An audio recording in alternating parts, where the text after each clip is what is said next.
Move on to Chael Sonnen tells Steve-O about why wrestling feels under attack. I got this clip sent to me the other day, and I want to watch it here. I like it. Did you go to the University of Oregon on a wrestling scholarship? Yes. Yeah, they had a great program. We had Oregon, where I went. Oregon State was our big rival. Portland State, I mean, that was just within Oregon. They've dropped them all. Boise State, they had it. Just on the other side of the UC Davis, where Uriah Faber went, just by example. They've dropped them all. We have Oregon State still. Chris Pendleton's come in, but wrestling's under attack. When I was there, though, in the 90s, it was still big and still a lot of opportunity for guys. Not now, though, sadly. Yeah. Why is that? You know, it's a hard sport, and it's very respected by people, but the guys in the sport do not speak up. They don't demand anything. They won't ask for money. I wonder what he means by that. And the game's changed a little bit now. Wrestlers are definitely asking for money. There's different pay-per-view cards that wrestlers can compete on now, so it's a little bit different than when Chael competed. I'm curious if Chael pays attention to that level of wrestling to know that there are opportunities for wrestlers to ask for money.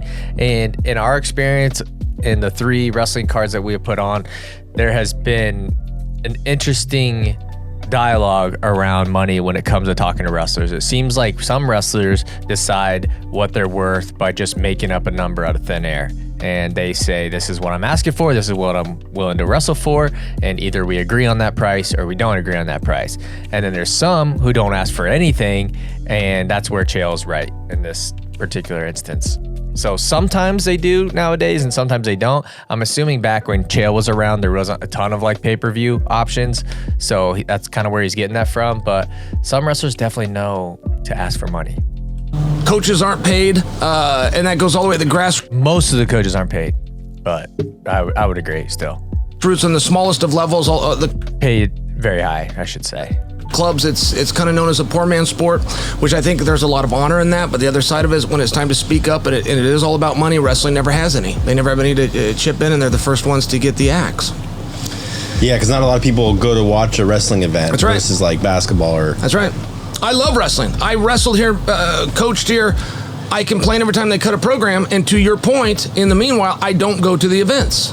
Okay, that right there is a lot of wrestling fans. A lot of wrestling fans want to be the first to complain when a program gets axed, and they want to be the guy always tweeting that school who axed their program. But the program's probably thinking, well, where were you whenever we were having our dual meets and you weren't buying season tickets, or you weren't buying tickets at all, or you weren't showing up? So I will say this, I think that streaming overall has been a positive for wrestling, but there's also a flip side of that coin where why would I drive all the way there to watch this dual meet when I can just watch it at home? There's an element of that other sports have also dealt with.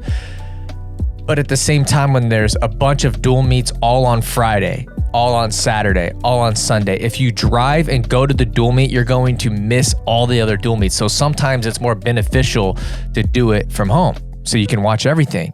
My instant reaction to that would be, why isn't there more dual meets on Tuesdays and Thursdays and throughout the different nights of the week? Probably because most of college basketball games are played throughout that, so a lot of the arenas are used up. But I would like to see more weekday duels. I'd like to find some college programs that are putting on more weekday duels. I think that could be a way that you could get more wrestling fans to participate in the audience or the attendance. I don't kick in. I throw a big fit every time they get ready to cut a program because there's no attendance. But in the meantime, I don't buy a T-shirt. So I'm as guilty as anybody else, I suppose. Well, what do you think the solution is for that then? That's a good question. I think what jiu-jitsu has done nationwide has been fascinating. I mean, just the numbers that they're bringing in, it's the same people.